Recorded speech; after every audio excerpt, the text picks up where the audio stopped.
আসসালামু আলাইকুম রহমতুল্লাহি ওবারাকাতু। সম্মানিত দিনী ভাই বোনেরা, এই ছোট ইস্তিগফারটি পড়লে 25টি পুরস্কার পাবেন যদি একমাত্র আল্লাহকে খুশি করার জন্য পড়তে পারেন। নবীজির প্রেম ভালোবাসা অন্তর রেখে পড়তে পারেন। জীবনের সমস্ত হাজত পূরণ হবে। আপনি শুনলে অবাক হয়ে যাবেন। জীবনের সমস্ত বিপদ আপদ ও সব কিছুর সমাধান আছে। সম্মানিত দিনী ভাই বোন, তার সাথে সাথে আমরা আলোচনার শেষে একটি গুরুত্বপূর্ণ প্রশ্নের উত্তর জানবো ইনশাআল্লাহ, যা জানা সকলের জন্য জরুরি। সম্মানিত দিনী ভাই বোন, প্রশ্নটি হচ্ছে, নামাজে অনেকের প্রায় সময় হাই আসে, কারো কারো আবার ডেকুরও চলে আসে। এখন জানার বিষয় হলো, নামাজে হাই উঠলে অথবা ডেকুর এলে নামাজের কি কোনো অসুবিধা হয়? বিস্তারিত জানতে ভিডিওতে একটি লাইক দিয়ে ও কমেন্টে আলহামদুলিল্লাহ লিখে আল্লাহর শুকরিয়া আদায় করে দেখতে থাকুন। তো চলুন বিস্তারিত জেনে নেই। আজ আমি পবিত্র কোরআন ও হাদিসের আলোকে ইস্তিগফারের অসংখ্য উপকারিতা থেকে 25টি উপকারিতা ও ফজিলত আপনাদের সামনে উপস্থাপন করব ইনশাআল্লাহ। যেসব সমস্যায় আমরা প্রতিদিন সম্মুখীন হই, এই একটি শব্দে আল্লাহ তাআলা আমাদের সেসব সমস্যার সমাধান রেখে দিয়েছে। আসুন দেখি আল্লাহ তাআলা আমাদের জন্য ইস্তিগফারের মধ্যে কি কি কারিশমা রেখে দিয়েছেন, যা আমাদের জানা নাই। সুতরাং কোরআন ও হাদিস থেকে আমরা ইস্তিগফারের অসংখ্য ফজিলত উপকারিতা লক্ষ্য করি। তার মধ্যে 25টি গুরুত্বপূর্ণ উপকারিতা হলো, 1 নম্বরে, ইস্তিগফার করা নবীদের সুন্নত, নবীদের আদর্শ। অর্থাৎ সকল নবী রাসূলগণ ইস্তিগফারের আমল করতেন, বেশি বেশি তাওবা ইস্তিগফার করতেন। সুবহানাল্লাহ। 2 নম্বরে, ইস্তিগফার আল্লাহর কাছে প্রিয় একটি আমল। অর্থাৎ ইস্তিগফার করলে আল্লাহ ওই বান্দাকে অনেক বেশি ভালোবাসেন, অনেক বেশি পছন্দ করেন। সুবহানাল্লাহ। সুপ্রদর্শক, 3 নম্বরে হলো, ইস্তিগফার দ্বারা আল্লাহর নৈকট্য হাসিল হয়। 4 নম্বরে হলো, ইস্তিগফার করলে আল্লাহ এত খুশি হয়, ইস্তিগফার দ্বারা গুনাহসমূহ মাফ হয়, সে নিষ্পাপ মাসুম হয়ে যায়। সুবহানাল্লাহ। মৃত্যুর পর হাসতে হাসতে জান্নাতে চলে যায়। 5 নম্বর হলো, ইস্তিগফার করলে আল্লাহ এত খুশি হয়, ইস্তিগফার দ্বারা ব্যবসায় লাভ হয়, ব্যবসায় উন্নতি হয়, বরকত হয়। সুবহানাল্লাহ।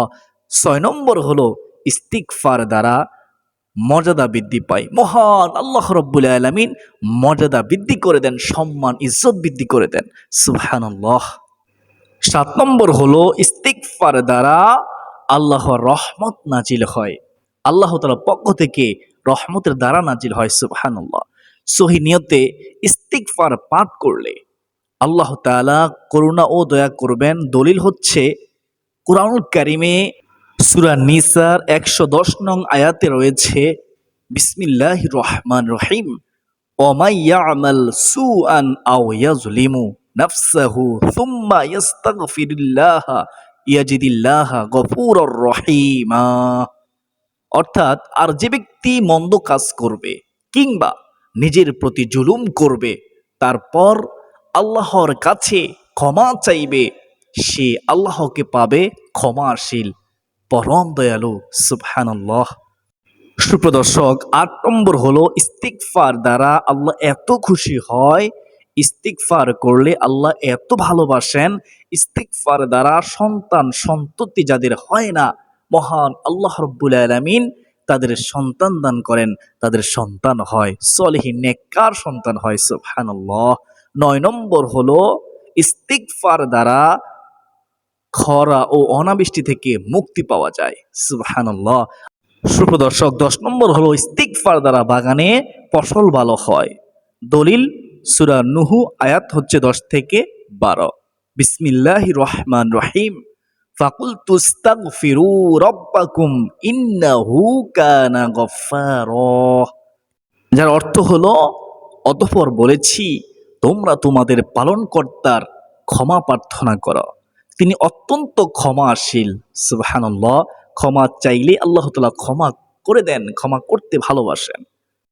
এরপর আয়াতটি শুনুন, ইউরসিলিস সামাআ আলাইকুম মিদরারা, যার অর্থ হলো তিনি তোমাদের উপর অজস্র বৃষ্টি দ্বারা ছেড়ে দিবেন। সুবহানাল্লাহ।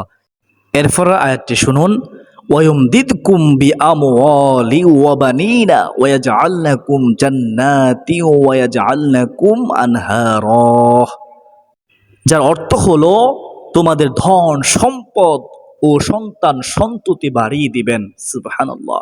তোমাদের জন্যে উদ্যান স্থাপন করবেন এবং তোমাদের জন্যে নদী নালা প্রবাহিত করবেন। সুবহানাল্লাহ। 11 নম্বর পুরস্কার হচ্ছে ইস্তিগফার দ্বারা কলবের ময়লা পরিষ্কার হয়। সুবহানাল্লাহ। হযরত আবু হুরায়রা রাদিয়াল্লাহু তাআলা আনহু থেকে বর্ণিত, তিনি বলেন রাসূলুল্লাহ সাল্লাল্লাহু আলাইহি ওয়াসাল্লাম ইরশাদ করেছেন, মুমিন ব্যক্তি যখন কোনো গুনাহ করে তখন তার অন্তরে একটি কালো দাগ পড়ে যায়। তারপর সে যদি ফিরে আসে, গুনাহের ইচ্ছাকে মন থেকে বের করে দেয় এবং ইস্তিগফার করে, তাহলে তার অন্তর পরিষ্কার পরিচ্ছন্ন করে দেওয়া হয়। যদি আবার গুনাহ করে তাহলে এটি বাড়তেই থাকে। নাউযুবিল্লাহি মিন যালিক। অবশেষে গুনাহগুলোর কারণে, এই পাপগুলোর কারণে তার অন্তর মরিচায় আচ্ছাদিত হয়ে যায়। বস্তুত এটি আলোচনা করে পবিত্র কোরআনে এরশাদ হয়েছে, কাল্লা বাল রানা আলা কুলুবিহিম মা কানু ইয়াকসিবুন, যার অর্থ হলো কখনো না, বরং তারা যা করে তাই তাদের হৃদয়ে মরিচা ধরিয়ে দিয়েছে। সূরা মুতাফফিফিন আয়াত হচ্ছে 14। 12 নম্বর পুরস্কার হচ্ছে ইস্তিগফার দ্বারা সকল সংকীর্ণতা থেকে মুক্তি পাওয়া যায়। সুবহানাল্লাহ।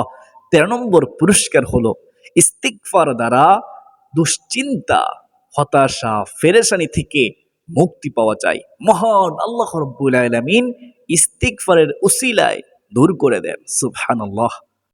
14 নম্বর হচ্ছে ইস্তিগফার দ্বারা আল্লাহ তাআলা অকল্পনীয় স্থান থেকে রিজিকের ব্যবস্থা করে দেন। হযরত আব্দুল্লাহ ইবনে আব্বাস রাদিয়াল্লাহু তাআলা আনহু থেকে বর্ণিত, তিনি বলেন প্রিয় নবী সাল্লাল্লাহু আলাইহি ওয়াসাল্লাম ইরশাদ করেছেন, যে ব্যক্তি ইস্তিগফার করাকে সর্বদা গ্রহণ করে, আল্লাহ তাআলা তাকে সব সংকীর্ণতার মধ্যে উদ্ধারের পথ বের করে দেন, সব দুশ্চিন্তার ক্ষেত্রে মুক্তির পথ বের করে দেন। সুবহানাল্লাহ। এবং রাহমাতুল লিল আলামিন নবীজি বলেন, তাকে এমন স্থান থেকে, এমন উৎস থেকে রিজিকের ব্যবস্থা করে দেন যা সে চিন্তাও করেনি, কখনো কল্পনাও করেনি। সুবহানাল্লাহ। আবু দাউদ শরীফ ও আহমদ শরীফের মধ্যে এই হাদিসটি রয়েছে। 15 নম্বর পুরস্কার হচ্ছে ইস্তিগফার দ্বারা সকল গুনাহসমূহ মাফ হয়ে যায়।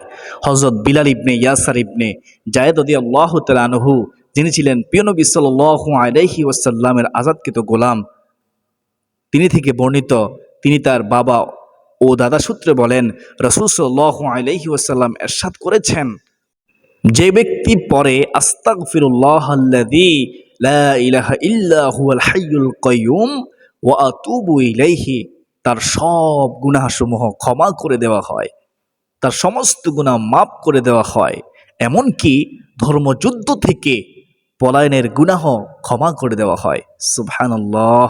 তিরমিজি শরীফ মেশকাতের মধ্যে হাদিসটি রয়েছে। চমৎকার একটি হাদিস, আশা করি বুঝতে পেরেছেন। 16 নম্বর পুরস্কার হচ্ছে ইস্তিগফারের দ্বারা আল্লাহর আযাবও আসে না। দলিল কোরআনের সূরা আনফালের 33 নং আয়াত, বিসমিল্লাহির রহমানির রহিম, ওয়ামা কানাল্লাহু লিয়ুআযিবাহুম ওয়া আনতা ফীহিম ওয়ামা কানাল্লাহু মুআযিবাহুম ওয়া হুম ইস্তাগফিরুন, যার অর্থ হলো আল্লাহ তাআলা এমন নন যে তাদেরকে আযাব দেবেন এই অবস্থায় যে তুমি তাদের মাঝে বিদ্যমান, এবং আল্লাহ তাদেরকে আযাব দানকারী নন এমত অবস্থায় যে তারা ক্ষমা প্রার্থনা করছে। সুবহানাল্লাহ। 17 নম্বর পুরস্কার হচ্ছে গুনাহ নামক মারাত্মক রোগের ওষুধ হলো ইস্তিগফার। শুনুন, হযরত আনাস ইবনে মালিক রাদিয়াল্লাহু তাআলা থেকে বর্ণিত, প্রিয় নবী সাল্লাল্লাহু আলাইহি ওয়াসাল্লাম ইরশাদ করেছেন, আমি কি তোমাদের জানাবো না তোমাদের রোগ কি এবং তার ঔষধ কি? সুবহানাল্লাহ। তোমাদের রোগ হলো গুনাহ আর ঔষধ হলো তাওবা, ইস্তিগফার। সুবহানাল্লাহ, সুবহানাল্লাহ। বাইহাকি শরীফের হাদিস। 18 নম্বর পুরস্কার হচ্ছে ইস্তিগফার শয়তানের বিরুদ্ধে আল্লাহর পক্ষে একটি চ্যালেঞ্জ। শুনুন, হযরত আবু সাঈদ খুদরি রাদিয়াল্লাহু তাআলা আনহু থেকে বর্ণিত, প্রিয় নবী সাল্লাল্লাহু আলাইহি ওয়াসাল্লাম ইরশাদ করেছেন, ইবলিস বলেছিল, হে আল্লাহ, তোমার প্রতাপের শপথ, তোমার বান্দাদের দেহে যতক্ষণ প্রাণ থাকবে ততক্ষণ আমি তাদের বিপদগামী করতেই থাকবো। নাউজুবিল্লাহ।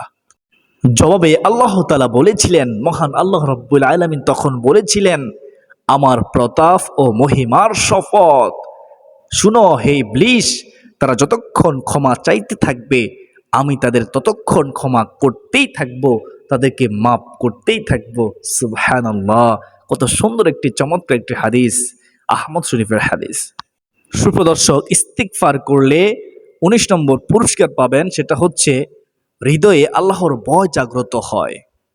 20 নম্বর পুরস্কার হচ্ছে নেক কাজ করতে মনে চায়। 21 নম্বর পুরস্কার হচ্ছে গুনাহের প্রতি ঘৃণা সৃষ্টি হয়।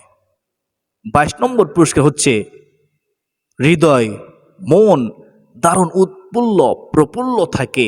সুবহানাল্লাহ। অন্তরে শান্তি থাকে, অন্তরে অশান্তি থাকলে অশান্তি দূর হয়ে যাবে ইনশাআল্লাহ। 23 নম্বর পুরস্কার হচ্ছে এবাদতে একাগ্রতা তৈরি হয়, মনোযোগ বৃদ্ধি হয়। মনোযোগ বৃদ্ধি করে দেন যে তিনি কে? আল্লাহ। 24 নম্বর পুরস্কার হচ্ছে বিপদ আফত থেকে আল্লাহ তাআলা হেফাজত করবেন যদি ইস্তিগফার করতে পারেন।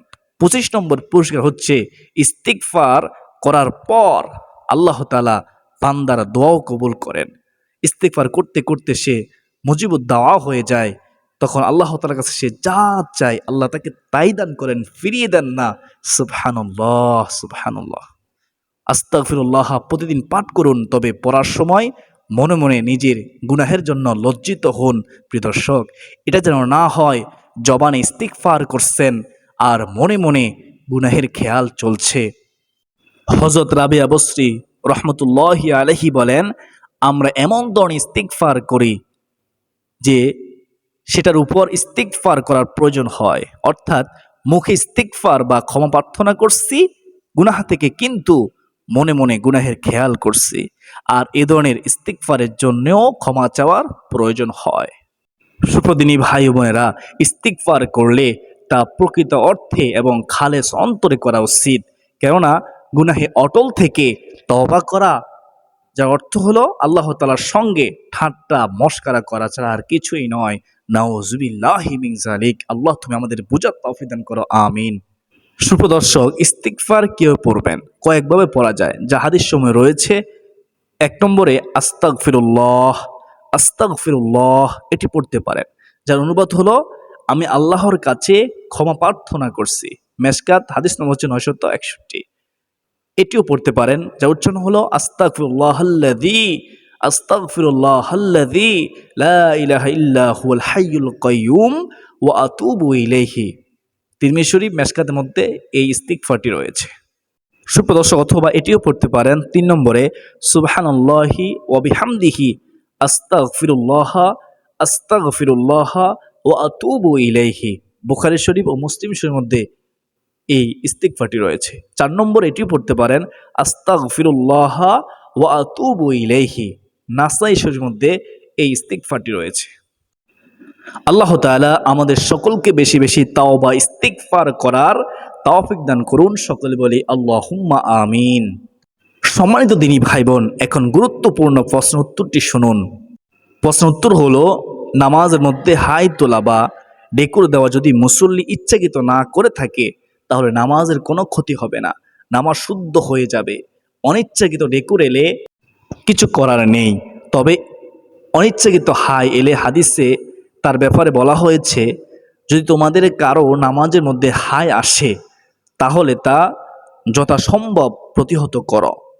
আবারও বলতেছি, নবীজি বলেন, যদি তোমাদের কারো নামাজের মধ্যে হাই আসে তাহলে তা যথাসম্ভব প্রতিহত করো, কেননা না হয় এতে শয়তান ঢুকে পড়ে। সহিহ মুসলিম শরীফের হাদিস।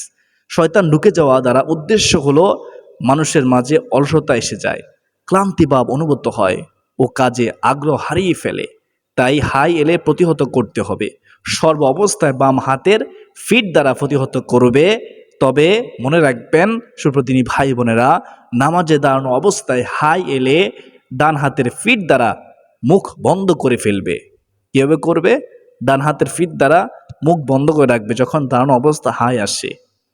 সুপ্রদর্শক, নামাজে দাঁড়ানো অবস্থায় ডান হাতে প্রতিহত করার কারণ হলো এখানে বাম হাত দ্বারা করতে গেলে প্রথমে ডান হাতকে সরাতে হবে, এরপর বাম হাত দ্বারা মুখ বন্ধ করতে হবে, পুনরায় আবার ডান হাতকে সরিয়ে বাম হাতের আগের জায়গায় বসাতে হবে। এতে আমলে কাসির হয়ে যেতে পারে।